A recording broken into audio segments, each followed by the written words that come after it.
Hello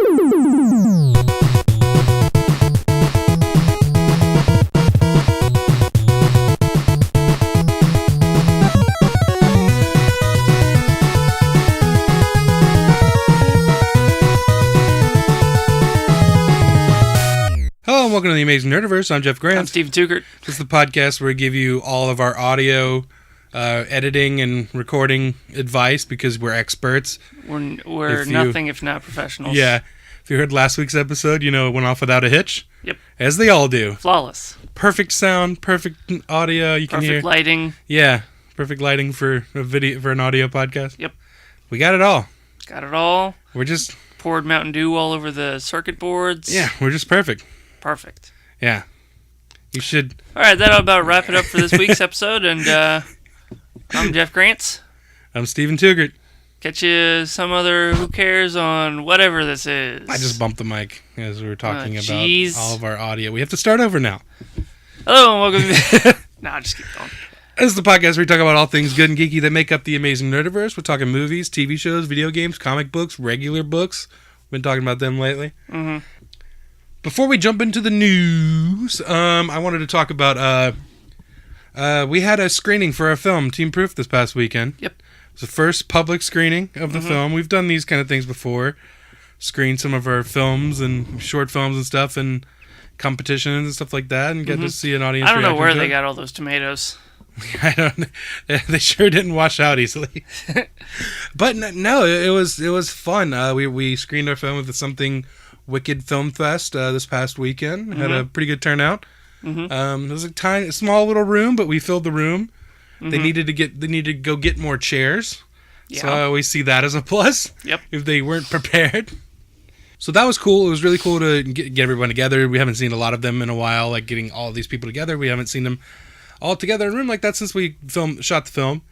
Unfortunately, our lead actor, Craig Zeiss, was not there, which is really unfortunate because he won Best Actor. That was really cool. I was really excited about that because I think he's fantastic in the film.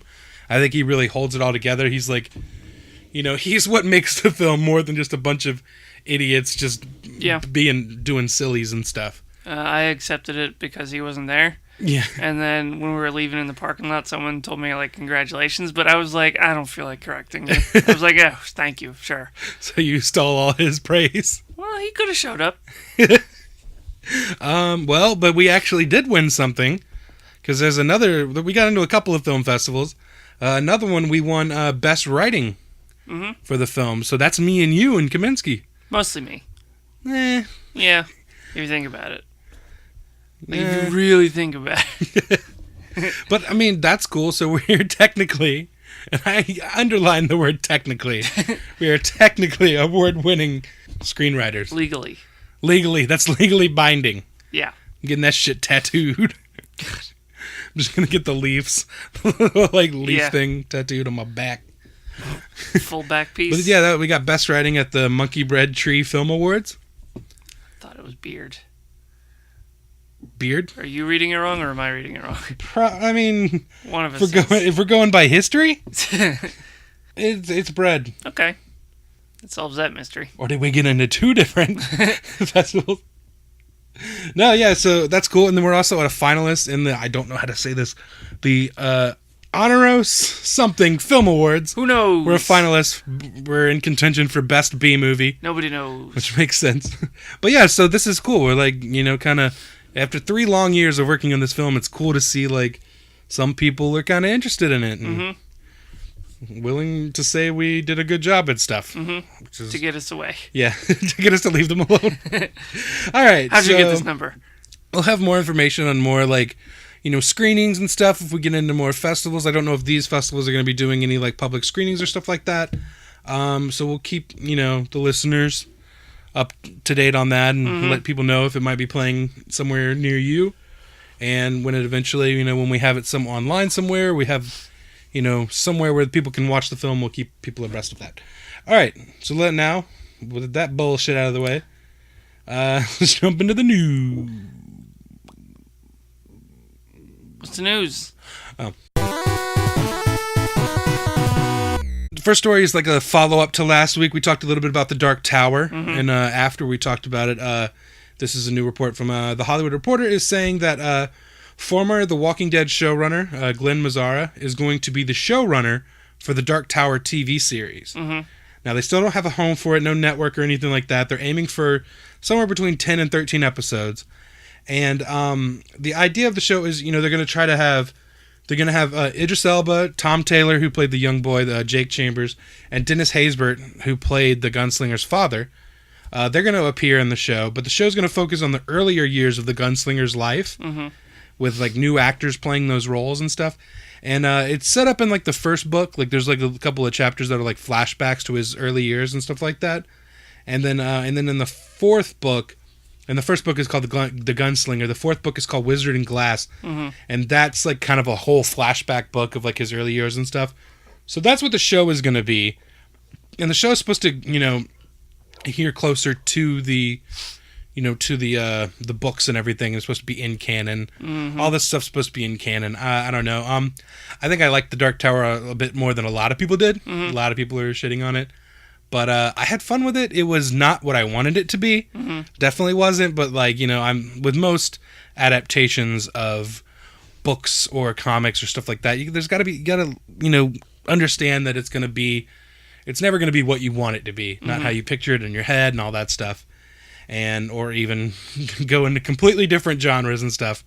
Still listening to the audiobooks. I'm on the third one now, and I don't know where they got all the weird sci-fi elements that they included in the movie, but who knows? I don't know. But they're doing a show, and the show should be closer to the books, which should be more interesting, and give it more time to go into stuff, because the movie was only an hour and a half, and it was really short, and so I feel like they oversimplified stuff, and that's how they got into like the weird sci-fi stuff and everything.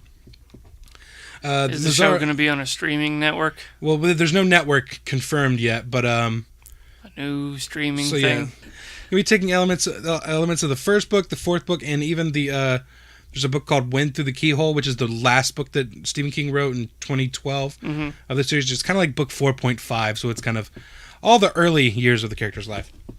All right, another Stephen King thing real quick. Empire released some new images from It. We talked a little bit about that last week.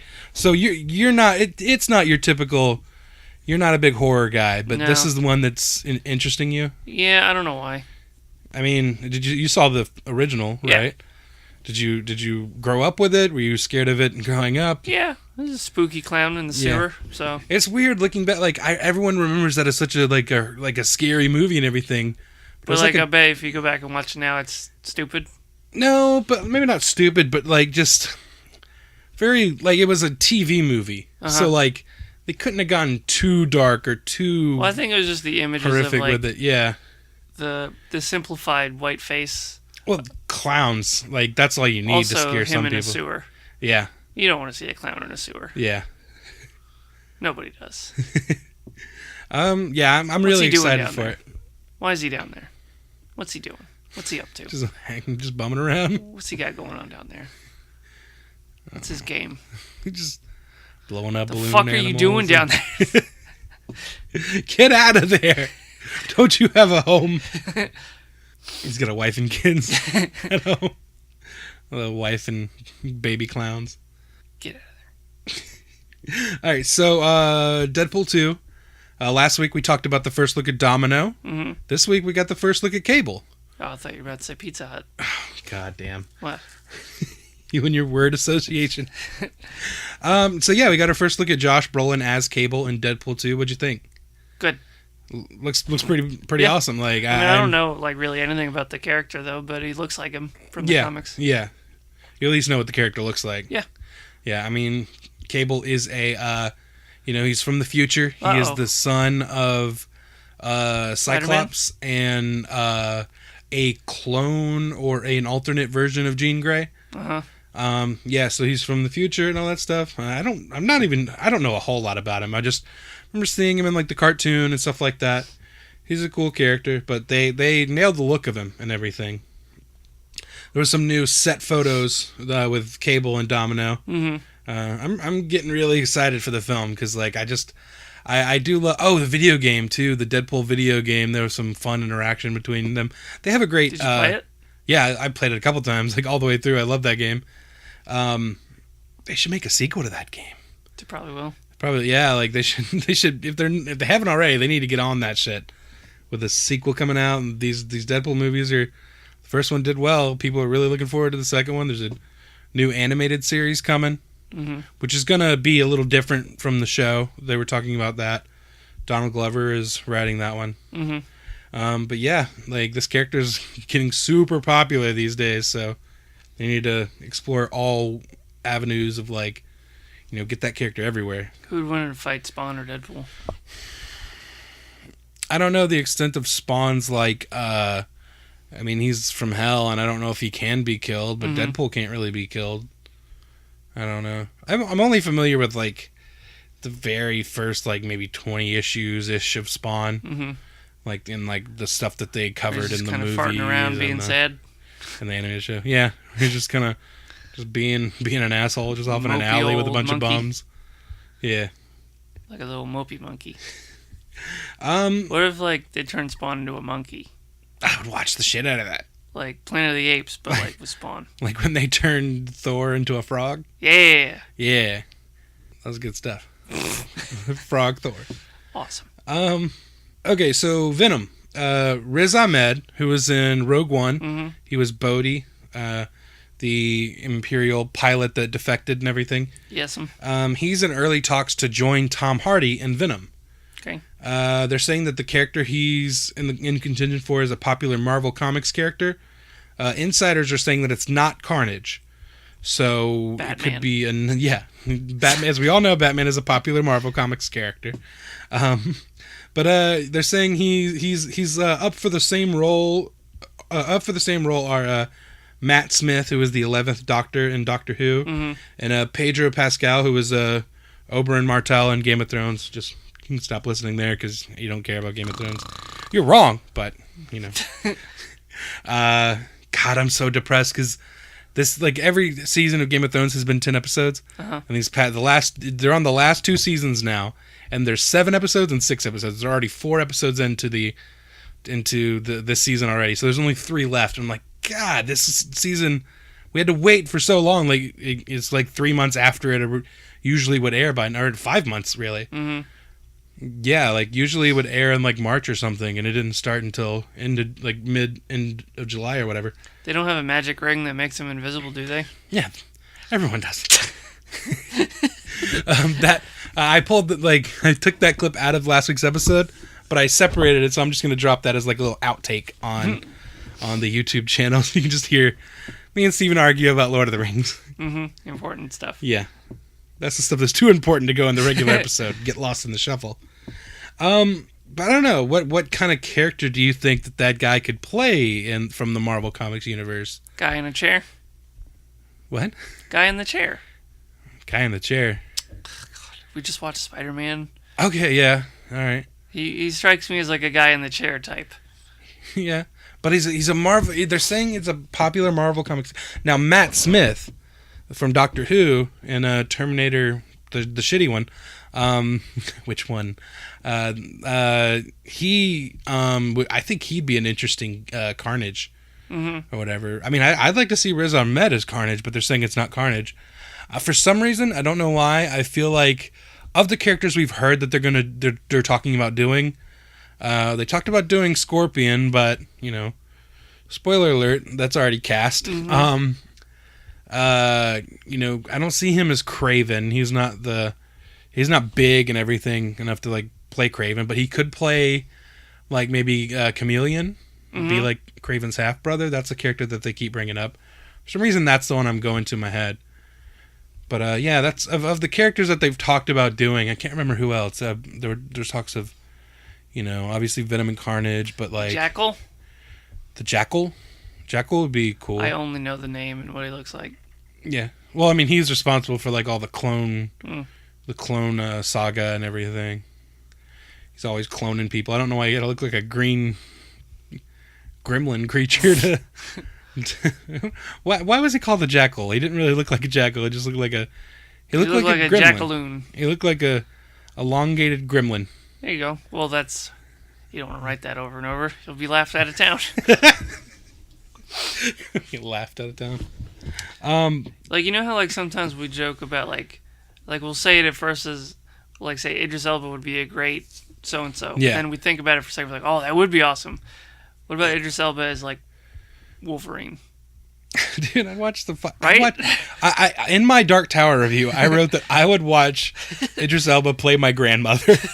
And my editor was like, no, I just want to see him as a grandmother. Because, like, we had talked about a while ago, like, him playing, like, an older Miles Morales. Yeah. And at first I was like, haha, but then I was like, Look how funny, he's too that'd old. be really awesome. Like, yeah, I want to see the Cable version of Miles Morales. Like, he comes from the future just like a Terminator, like lightning storm, like yeah. Still time with the British travel accent, portal.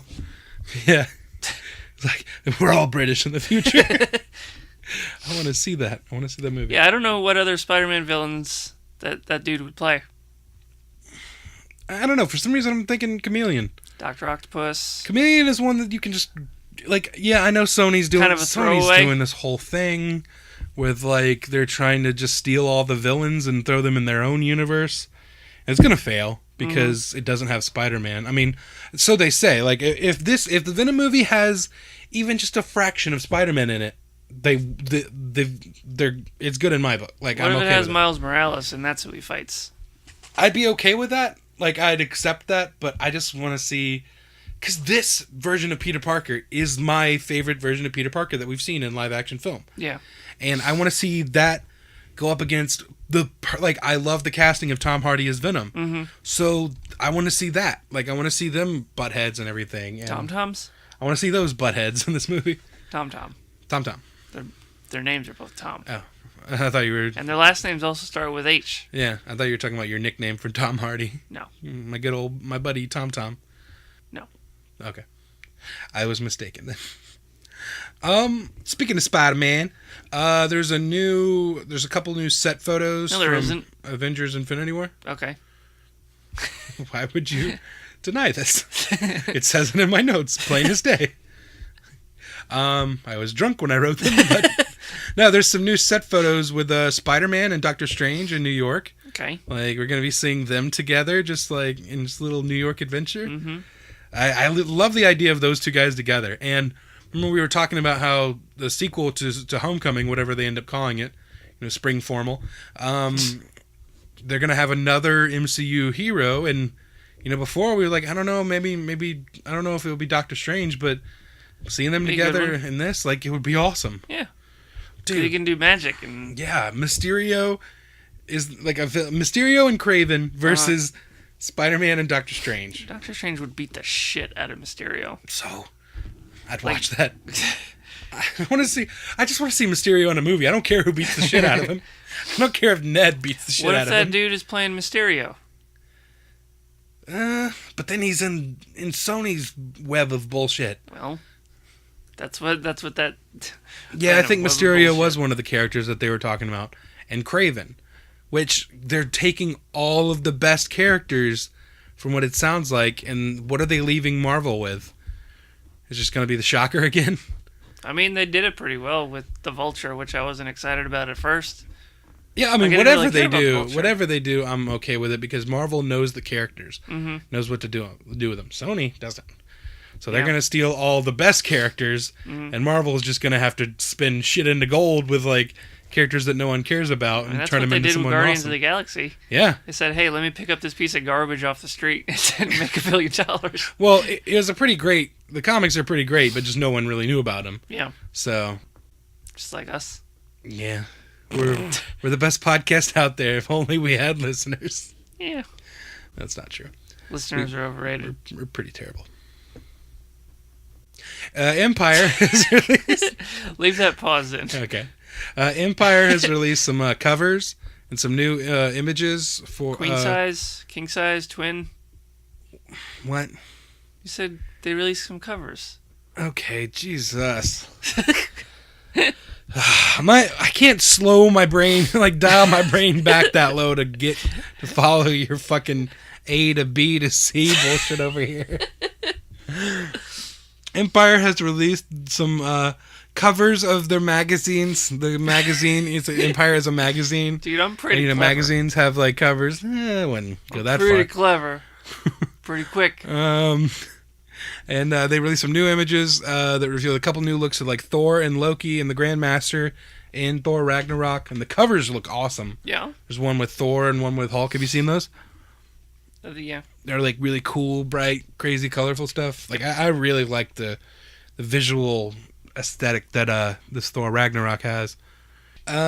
Speaking of crazy, funky colors and stuff, Guardians of the Galaxy. Did you see the Guardians Inferno music video thing? No. I didn't watch it either. Should we watch it? Yeah. You want to watch it real quick? Yes. Before you do that, I just thought of something with Doctor Strange. All right, go for it while I start pulling shit up. All right, you know how like he can do like go to different dimensions and stuff, and there's like the multiverse he talked about. So that means there's like hundreds or however many different versions of all these characters. Yarp. That means eventually there has to be a puppet version. So what if... Can we see the puppet show version of the Marvel universe? I would love to see Puppet Thor, Puppet Hulk. I'd watch the shit out of that. That should be like just a special feature on the... No, dude, in the movie. Just on the Blu-ray? If they want to make a billion... I know, but like do that in the movie, and then the Blu-ray has like a 15-minute version of it. Yeah, like if they want to make $1 billion, they would have a 5-minute puppet sequence in Infinity War. 5 minutes? That's it? I'm talking. That's what Avengers 4 is. Oh, okay. The entire. Is that it? Yeah. So you haven't watched this? I haven't watched it yet. Okay, let's see if this is bullshit. All right. Okay. So I don't have enough drugs. What? To really get into that. No. Like, you need to be on something to enjoy that to its fullest. Mm-hmm. Yeah. I mean, a lot of people were talking about it. I just hadn't seen it yet. I don't... They released all the special features and stuff online these days. They're releasing all these, like, clips and, like, deleted scenes and stuff like that. And, like, I like to wait till it comes out on Blu-ray and then just sit down and just watch it all. Yeah, why they... And everything. Why they do it that way? I don't know. Stupid. It's on digital now, so it's just to promote selling the movie and everything. But like, I don't buy the digital copies because when I buy the Blu-ray and everything, it comes with a digital copy. Mm-hmm. So I usually wait for that. So I can't wait for it to come out. That just means eventually they'll be real cheap. What? Like whenever they put out DVDs or Blu-rays or whatever. They're not cheap. They never are. Yeah. Like they're usually about at least $20-$25. If you want the 3D version, which I don't even know why I still try to buy those. Yeah, why do you do that? Some of them are awesome. Like Doctor Strange is awesome, the 3D version. I watched that. That was great. Yeah, maybe. Yeah, and stuff like Guardians of the Galaxy, like it's a visual treat for the eyeballs. All right. Okay. All right, anyway, so yeah, the Guardians Inferno, that's a thing. That was really weird. But everybody was in it except for Vin Diesel and Bradley Cooper, who were never like actually there on set or anything for the film, so...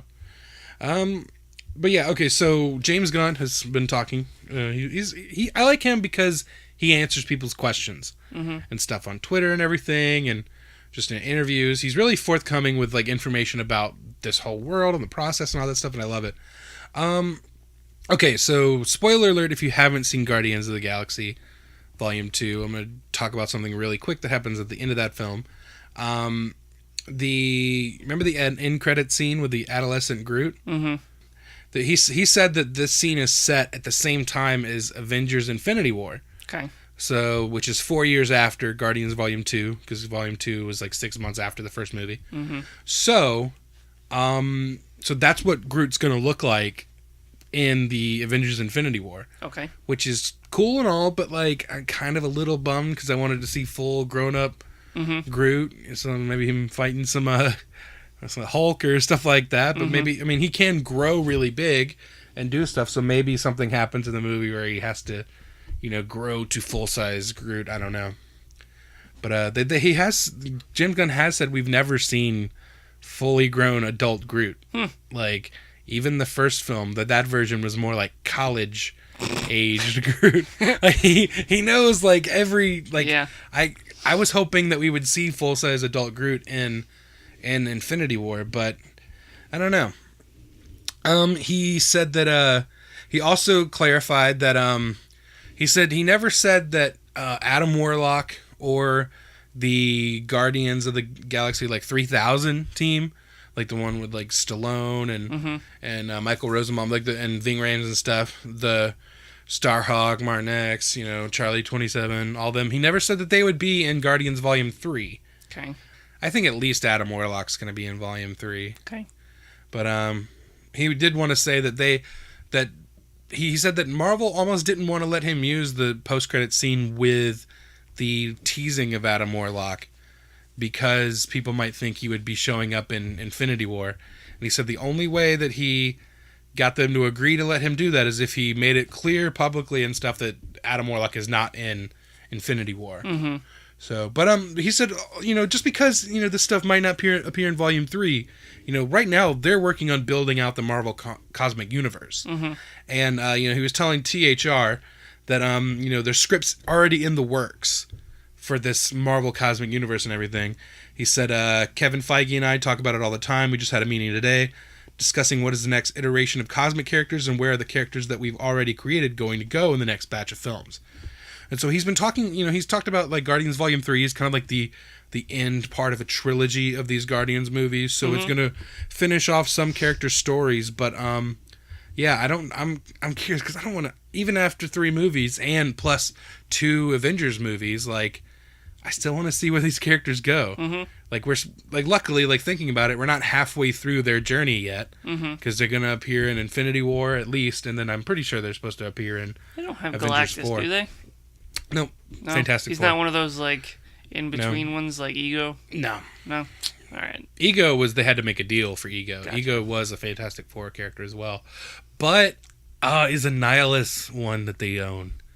Because there was a big more cosmic geared like storyline with the Annihilation or something like that, and I'm pretty sure that's the storyline that the Guardians spun off of into their own. Like that's where they first teamed up, and then they officially started the Guardians of the Galaxy in the 2008 run. But yeah, like I'm just curious to see like what characters could they do if they do this whole like kind of extension of the MCU into the cosmic stuff. It's like Silver Surfer is definitely. Yeah, that's definitely Fantastic they Four can't as well, do that. Yeah, that would be cool though. Beta Ray Bill.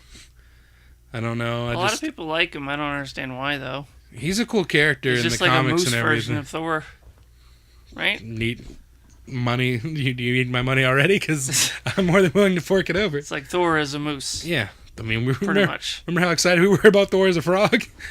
All right, so other Marvel cosmic characters. What are some other characters that we could see? Nova. I don't know a lot. Who? Nova. Would dat? be a great one. He's kind of Nova. I mean, we saw the Nova Corps in the first Guardians of the Galaxy movie. Nova is kind of like if they're like the Guardian, if they're like the Green Lantern Corps, he's like the Hal Jordan, like Nova is.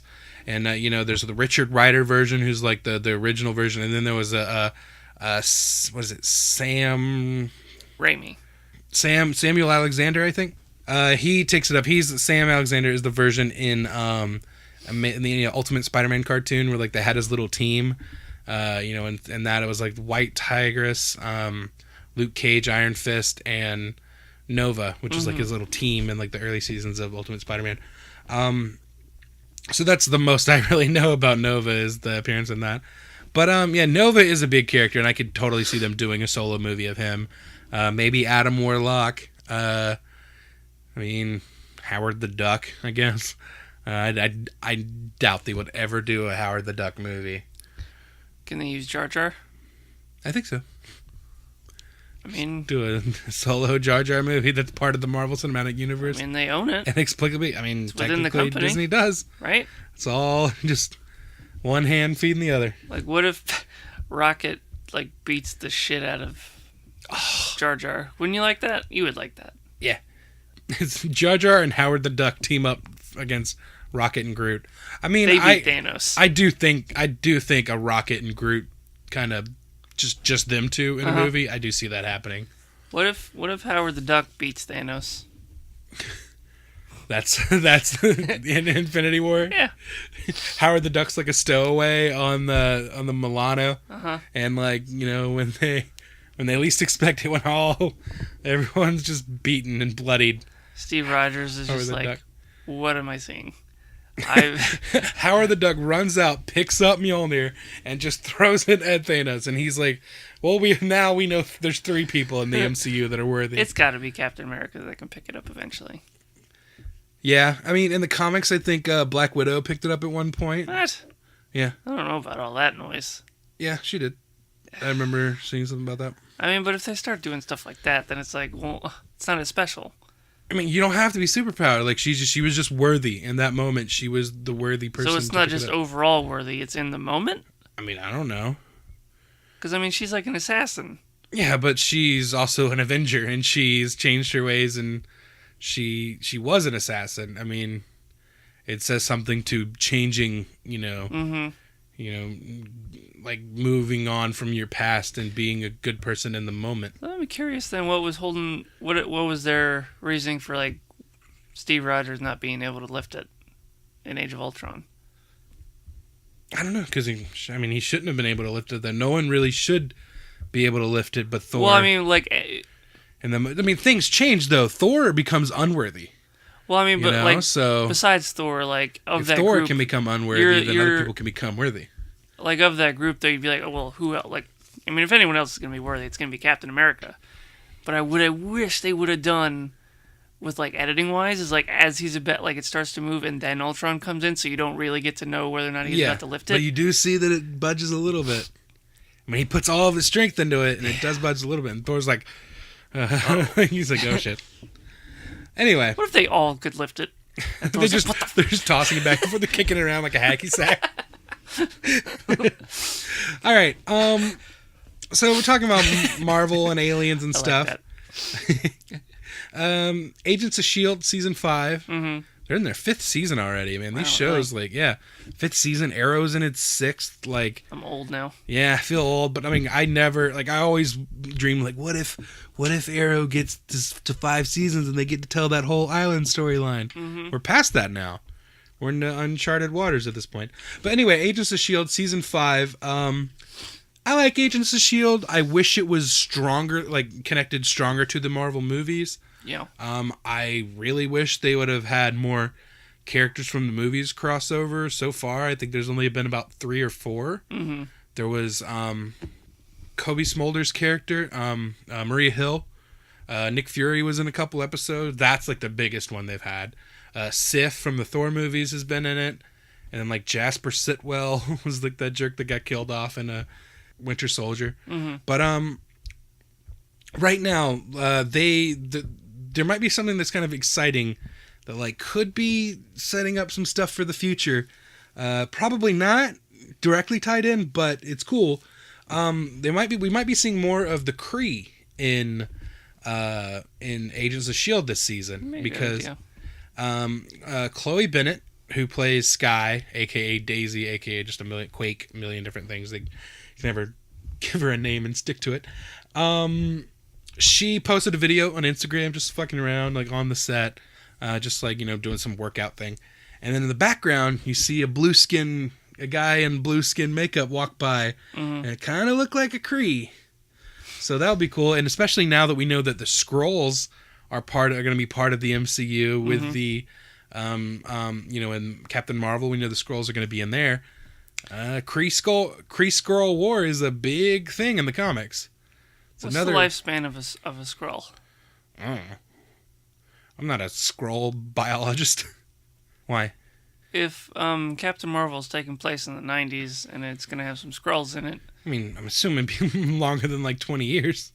So what if she gets got, and then the Captain Marvel we see in Infinity War or whatever Avengers? I actually looked up the timeline of it all. Uh-huh. So here's the slate of the Marvel movies coming out that we know of. It is Thor Ragnarok in November. Then in February it's Black Panther. Then next year, April, May-ish, it's going to be Infinity War. Oh. Then Ant-Man and the Wasp. Then Captain Marvel. Then Avengers 4. Then Spider-Man Homecoming sequel. and then Guardians of the Galaxy Volume 3. So that's all of the Marvel movies that we know of that are coming, for sure. I mean, of course, we know they're going to do a Doctor Strange sequel. We know they're going to do a Black Panther sequel. But other than those two, we don't know. They're not even confirmed for any more Spider-Man movies after that. So or Guardians, like this is like pretty much like all this stuff could be possibly coming to an end. Like we might be seeing some characters bow out in the Avengers movies. Probably. Yeah. I don't want to see any of them go anywhere. Here's my thought. I can't remember if we talked about this last time, but like there was one little rumor thing that I read where at the end of it, Doctor Strange sends. Yeah, we talked about that. But I was thinking like, oh, that would mess up all the timeline stuff. But then I was like, that'd be their way of resetting it. Yeah, they'd be their own little flashpoint thing. Yeah. I mean, it doesn't have to reset it. Like, you're assuming that Steve Rogers goes back and then starts fucking with shit. Like, well, I mean, not that he's like sneaking around. I mean, he could go back in time and just live a quiet, peaceful life, not bothering anybody. Would it? Like, as long as he's not affecting any historical events or... Well, I mean, he would, because he'd be with Peggy Carter. Yeah. And so but we don't know for sure that didn't happen. Of course he would. What? Of course he would. No, but I'm saying we don't know for sure, like, the way Peggy Carter has been... I mean, there was her show that was set after that. Didn't she and Howard Stark start, like, S.H.I.E.L.D.? Yeah. What if she didn't? Because, like, those two were just together, and they're just like, let's... I mean, she would have to still do that. She would have to still do all those things in order to not fuck up the timeline. But she wouldn't know that. She wasn't... But he would know from going from the... He would know that she had done those things going into the past, and then if she was... He could steer her the right direction, kind of. What if he didn't want to? What if he wanted to be like, you know what, I'm tired of it? It's just going to be Barry Allen and fuck the timeline? Yeah. He's like, fuck that. I don't care about all my friends in the future. Well, look, if he doesn't... If like they don't start S.H.I.E.L.D., then Hydra doesn't get into it. And then Howard Stark becomes Iron Man, and Tony gets shot by a mugger, and their mom becomes the Joker. I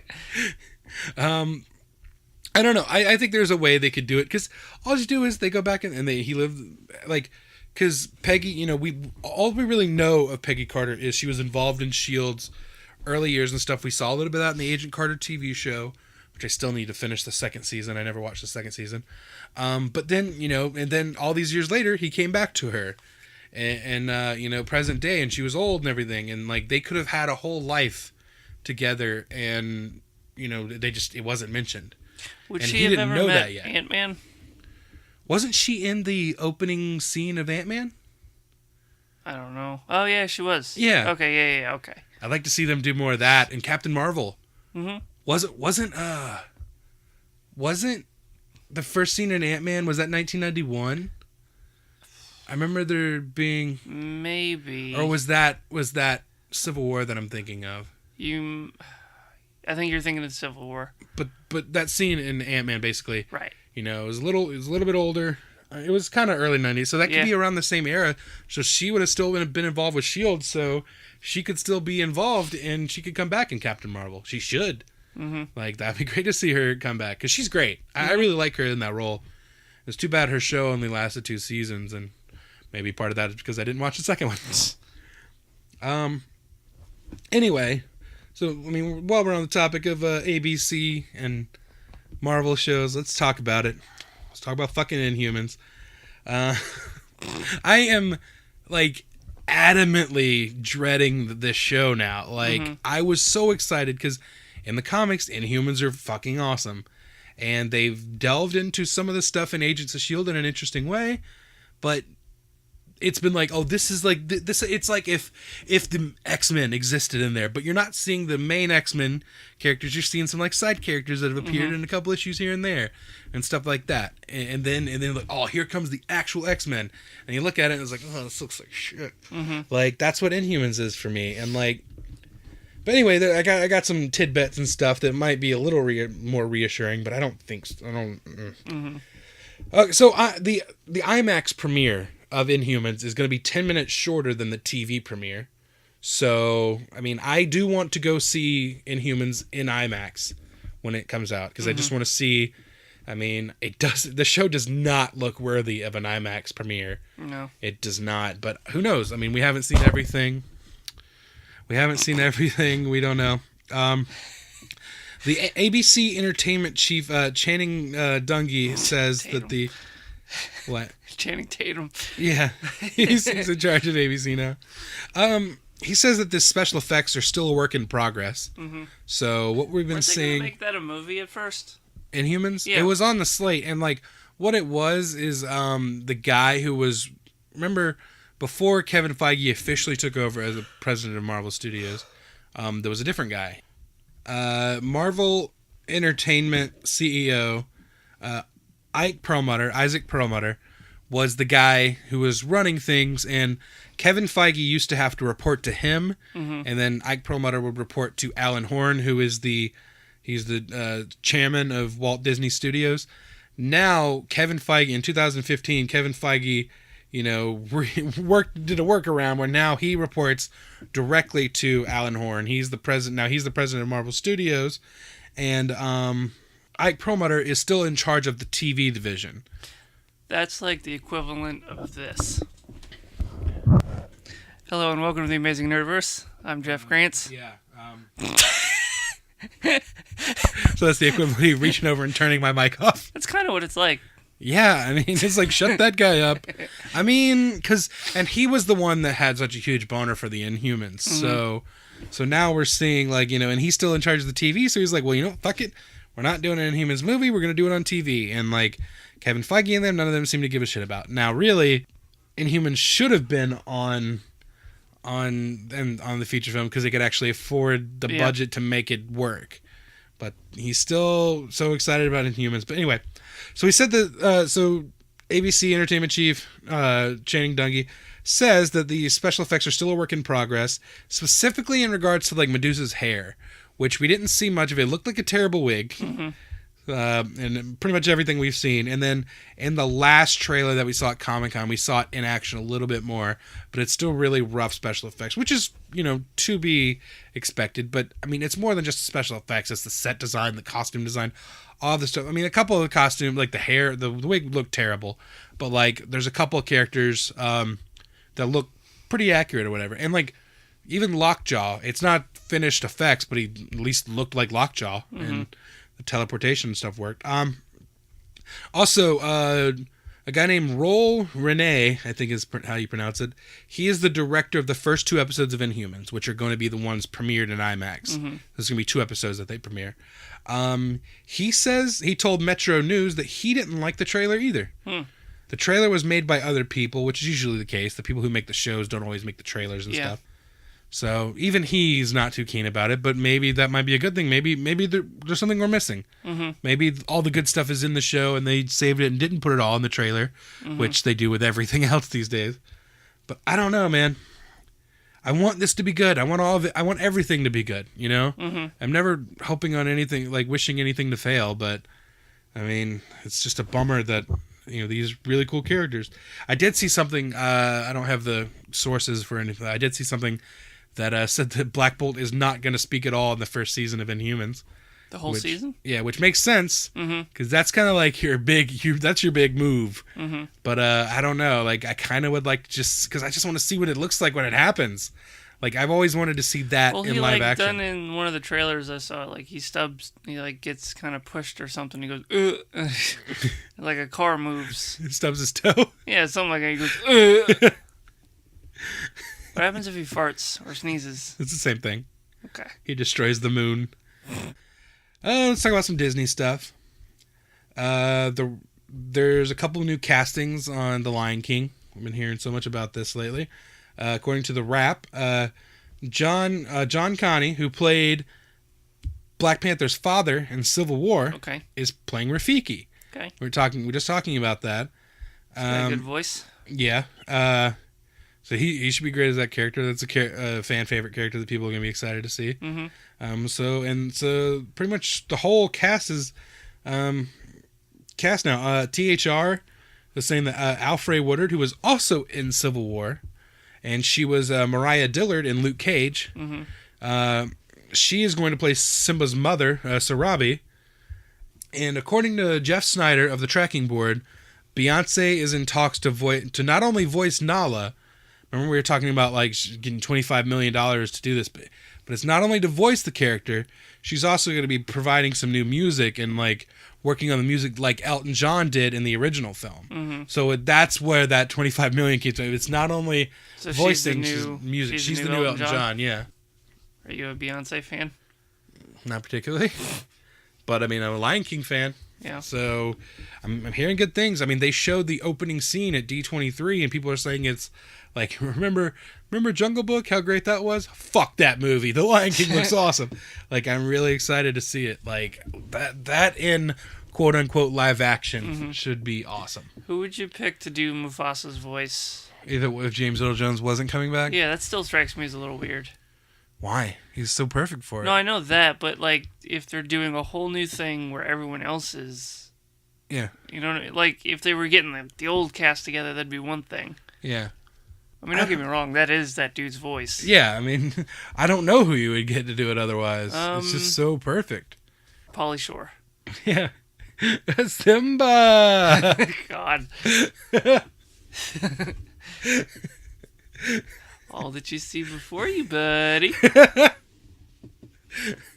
Everything the light touches is our kingdom, bro. God, I hate that guy's voice. Why? I don't know. Bobcat Goldthwait. Weasel. Oh my god. That would be amazing. I can't do a Bobcat impression. It's pretty crazy. I can't really do a Pauly Shore, but I like Simba! Simba!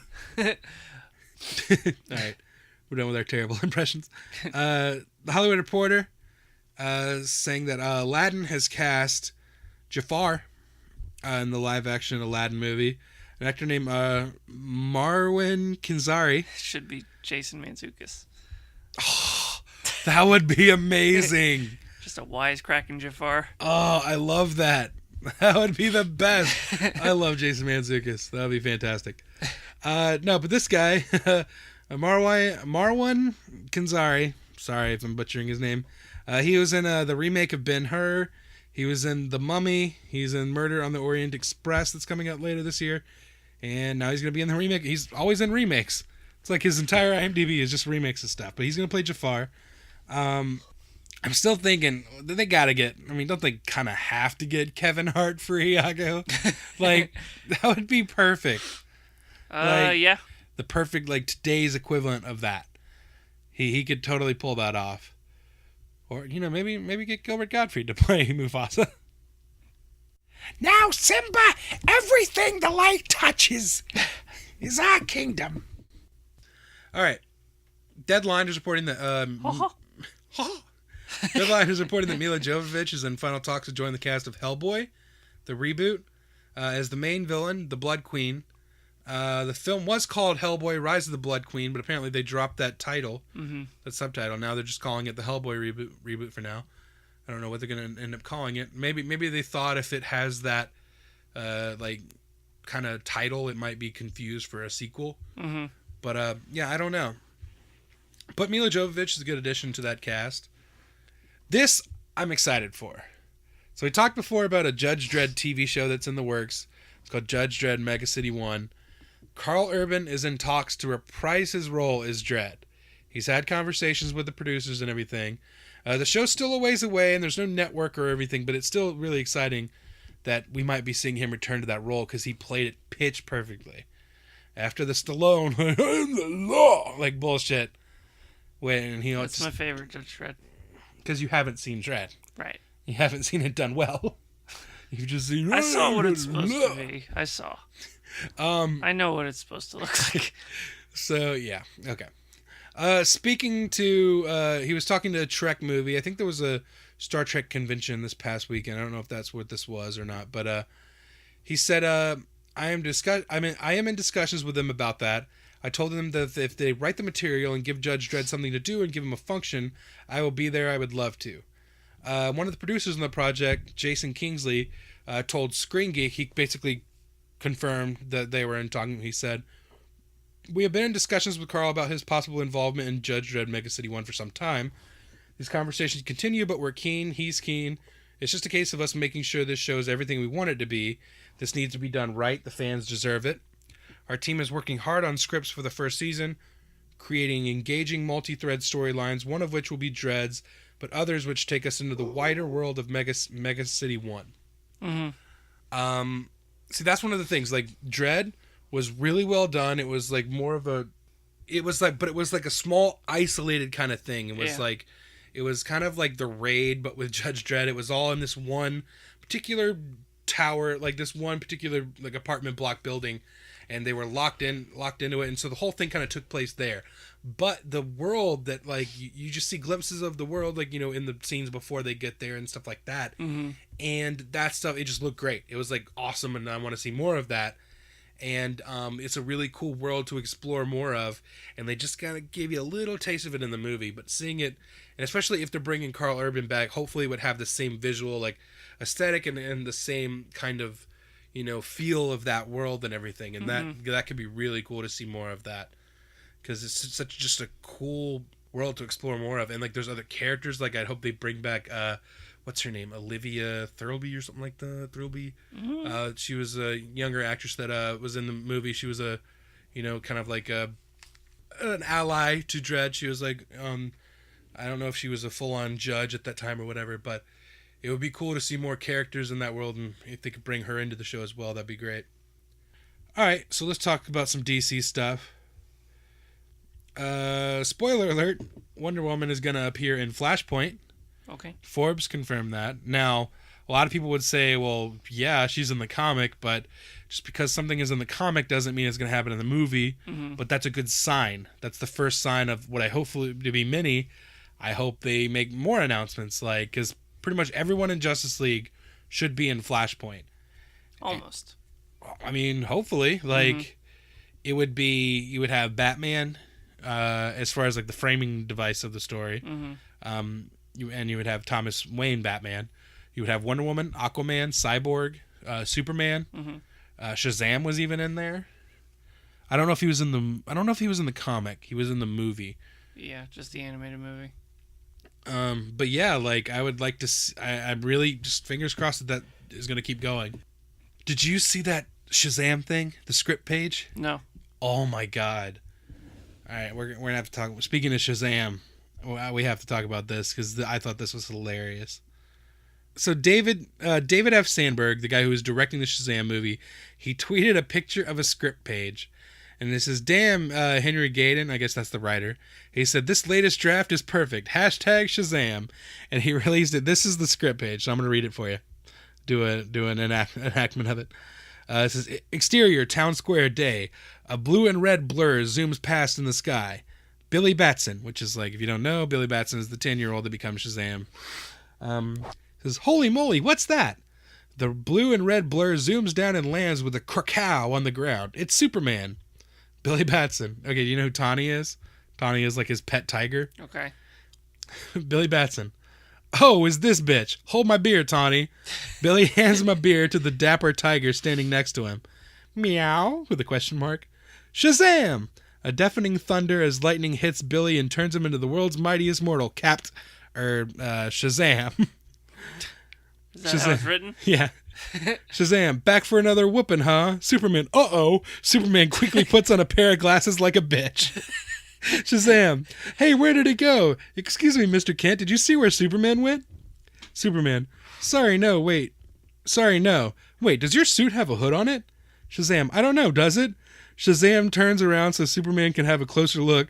Superman kicks Shazam in the back like a coward. Twirls mustache. And that's the script page he posted. I just thought that was hilarious. I just love puts on his glasses like a bitch. You wear glasses. Yeah, like a bitch. Anyway, I just thought that was fucking hysterical. Adam West's final Batman animated movie, Batman vs. Two-Face, has got a release date. It's coming out October 17th.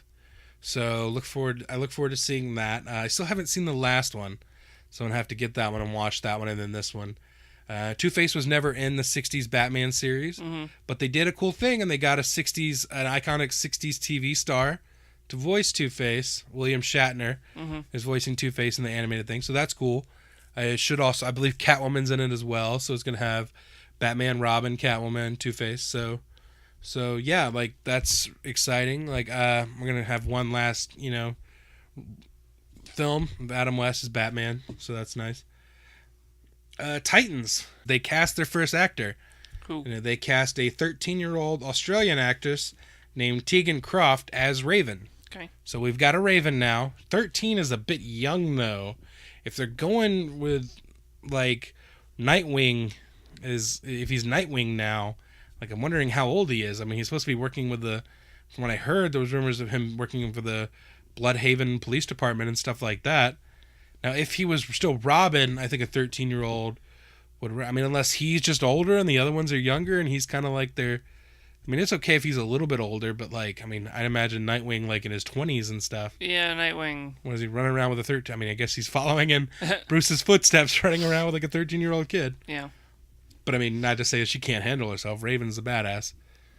Well, I mean, it wouldn't be Teen Titans if everyone's in their. Well, it's called 30s. Titans though, so. Oh, well, okay. I don't know. Maybe she's younger and Beast Boy's younger, and maybe Starfire and Nightwing are a little bit older. I'd be okay with that. We don't know for sure that those are the only 4 members of the team either. Mm-hmm.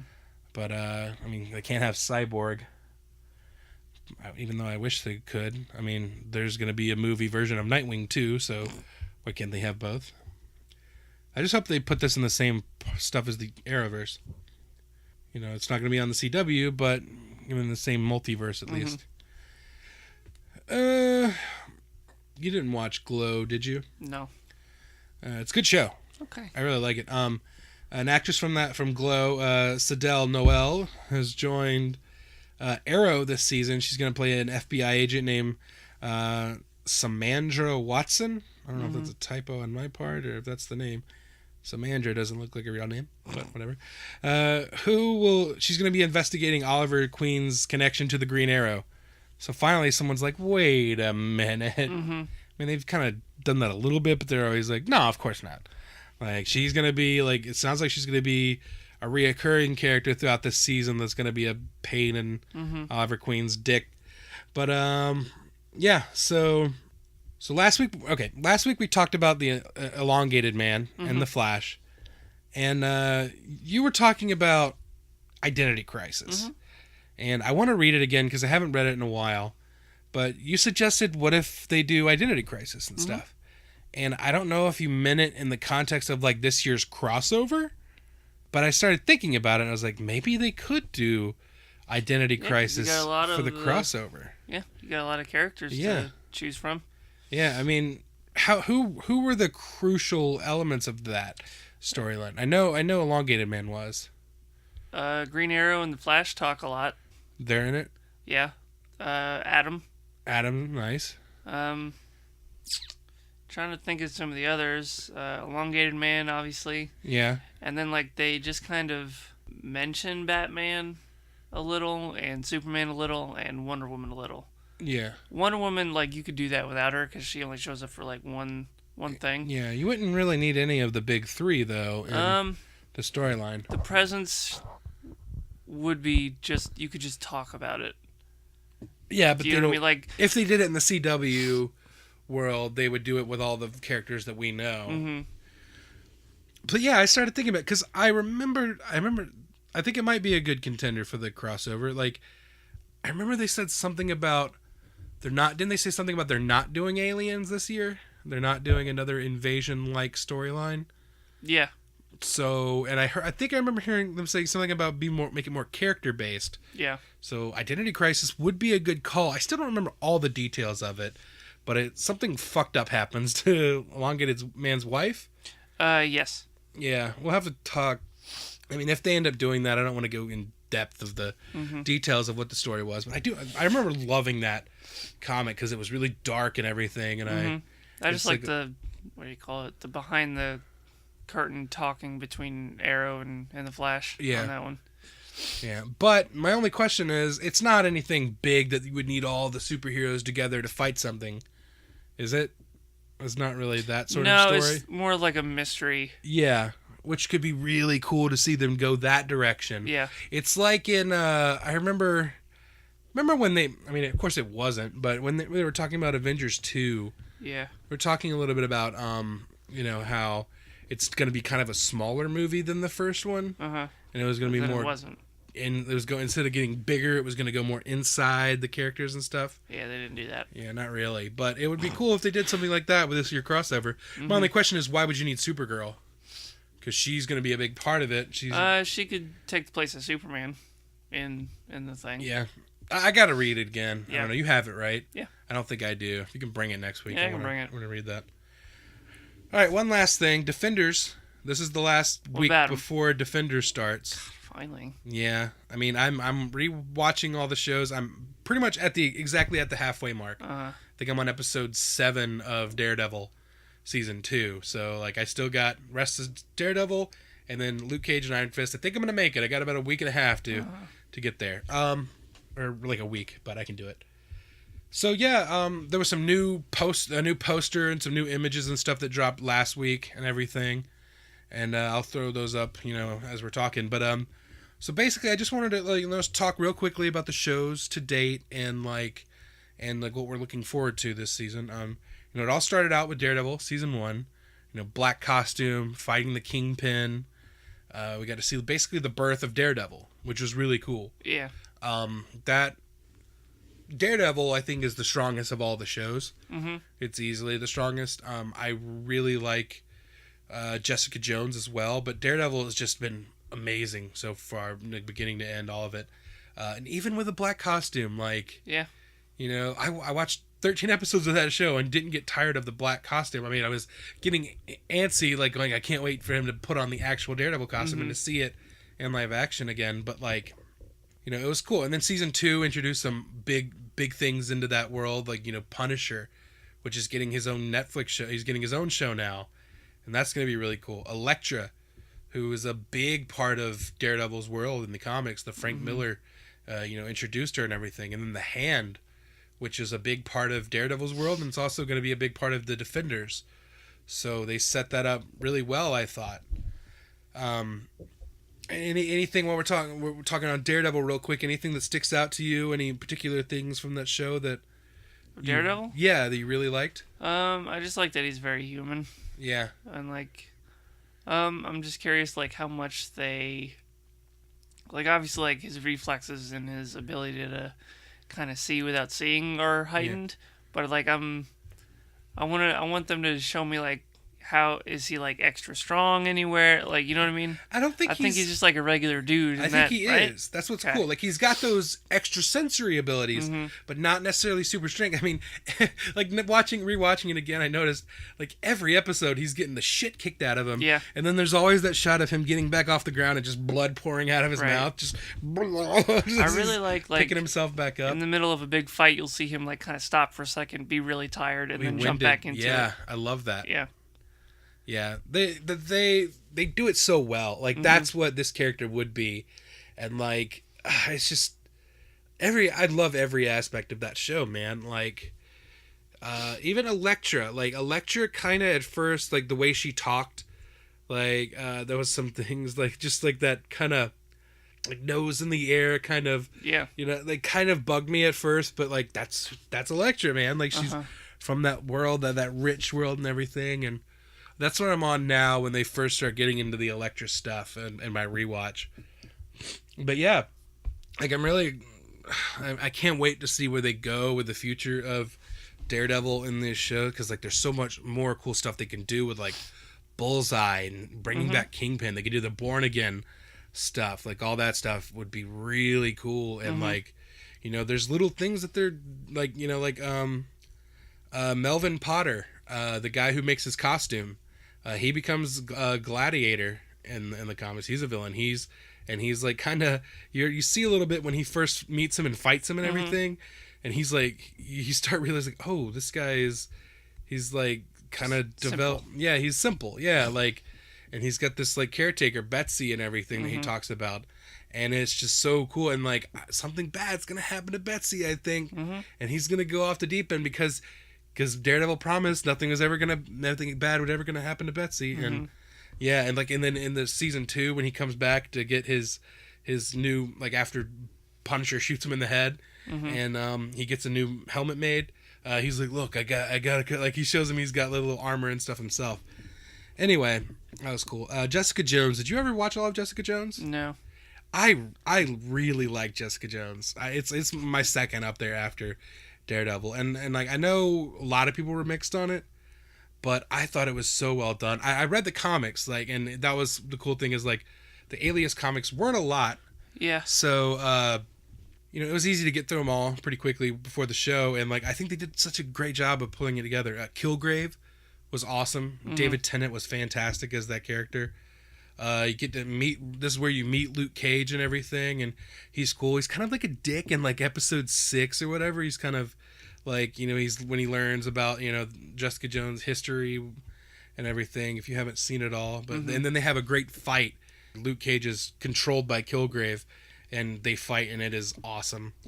They hint at some of the stuff from the comics of Jessica Jones' history, like as Jewel and stuff. She never actually but you see her costume that her friend's trying to get her to do. Hellcat, her friend Trish Walker in the comics is Hellcat, so I really want to see that develop further in season 2 and stuff. She had a great fight with a guy who becomes Nuke in episode 11. Like, he was a guy who was a cop. It's like dating her, and then you start learning about his history, like taking these pills and stuff that give him like super strength and stuff. And like there's a part where they're fighting, and she takes one of the pills to fight him off because he's trying to kill Jessica. And like there's this one part where they're fighting, and she has this little smile on her face that I love, and like I really want to see them bring Hellcat into this stuff. Luke Cage, a lot of cool elements of that show. The first half was awesome. The second half kind of petered off a little bit. It wasn't quite as strong as the first half with like Cottonmouth and everything, and Mariah Dillard and stuff. Diamondback was the guy who came in the second half of the season. Wasn't quite as strong, but I mean they went full on with the costume and everything, which I applaud them for going for it and everything. Misty Knight was also introduced in that show, and she's great. Can't wait to see more of her. She's going to be a bigger part of the future of these Netflix shows. And then Iron Fist, which, I mean, I think you liked Iron Fist a little more than I did. I was a little disappointed in it and everything. But, there was Kun Lun and stuff. They established that whole backstory. He's been gone 15 years, so he's going to need he's learning what the world's like now. He missed the entire MCU. He missed all the, superhero stuff. He doesn't know what they are, which he should have learned about in season 1 of Iron Fist, but he didn't. He's going to have to meet them in person to understand about him. He can't pick up a fucking newspaper or turn on a TV, apparently. Put on a pair of shoes. Yeah, or put on a pair of shoes. Then hobo. They tease the dragon. The Xiao Lao dragon thing that he has to fight to become the Iron Fist. Tease that stuff. I want to see that, but there's no way they're going to show Iron Fist fighting a dragon on a Netflix budget. But I can dream. You can't even afford to put a mask on him, apparently. So, but Colleen Wing was probably my favorite part of the show. She's great. I can't wait to see them do something with Misty Knight and Colleen Wing and make them meet up. Just like I'm interested to see Luke Cage and Iron Fist. Yeah, not bad. And then the Hand was a big part of that, and that's gonna lead us into Defenders and everything, where they're the primary antagonists and stuff. The writers and stuff said that Danny is like the counterpoint to the other Defenders and stuff. He's like that's why he's so different. He's gonna have that different outlook and everything, but hopefully we're gonna see him get closer to the Iron Fist of the comics in Defenders, which I'm hearing he's an improvement already in the first 4 episodes that critics have seen in Defenders. Charlie Cox, now I don't know if he was joking or if what, but Charlie Cox also said something about Daredevil introducing Iron Fist to Melvin Potter, getting him some kind of costume going. I would love that. Yeah, that'd be really great. And get like a shirt for Luke Cage. Yeah. Just give him a nice yellow shirt. Yeah. Maybe a leather jacket for Jessica Jones. Just deck them all out. Yeah. Anyway, we can't not mention Claire because she's in all the shows. Rosario Dawson has been a great part of all of these shows, and I can't wait to see how she brings them together finally in the show. That's gonna be exciting because like there's little things like in Daredevil, she's like, "Well, I know a guy." Like maybe like she says it all the time. She's like, "I know if you need any help." Like and Jessica Jones, she says that to Jessica, and Jessica's like, made sense in Jessica Jones because she's like can't do that because, if I can't have Kilgrave control another superpowered person, that's not going to end well for anybody. I liked her in Iron Fist when, like, he was over at her apartment. Yeah.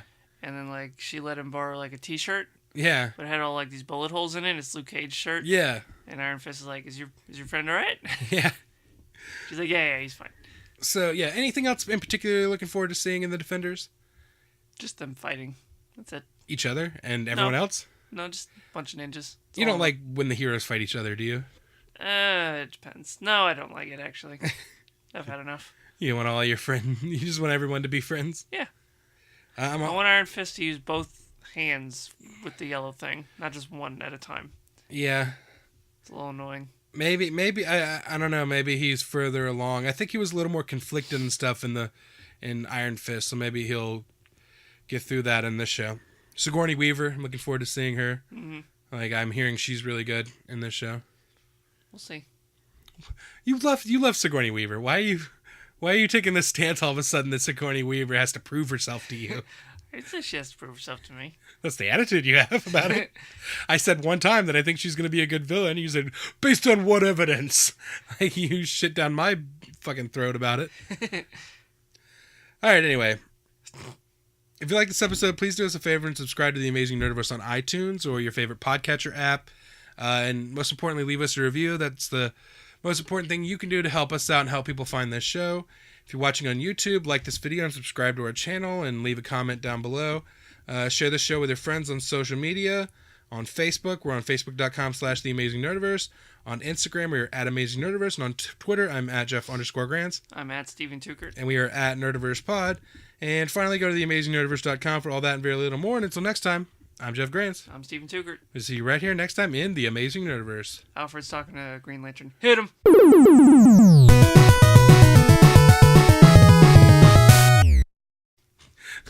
I saw you said something on Twitter about that. I'm like, you're like 100% Green Lantern is in Justice League. No, he's fucking not. At least that's not who he's talking to. What if he is? How, like, when we go to see it, I'm going to be looking at you dead in your stupid face. Yeah. And you're fucking wrong. Okay. He's you're so fucking certain. What if he's talking to Shazam or whatever it is? He could be. That'll explain the red. It's Green Lantern, stupid. And scene.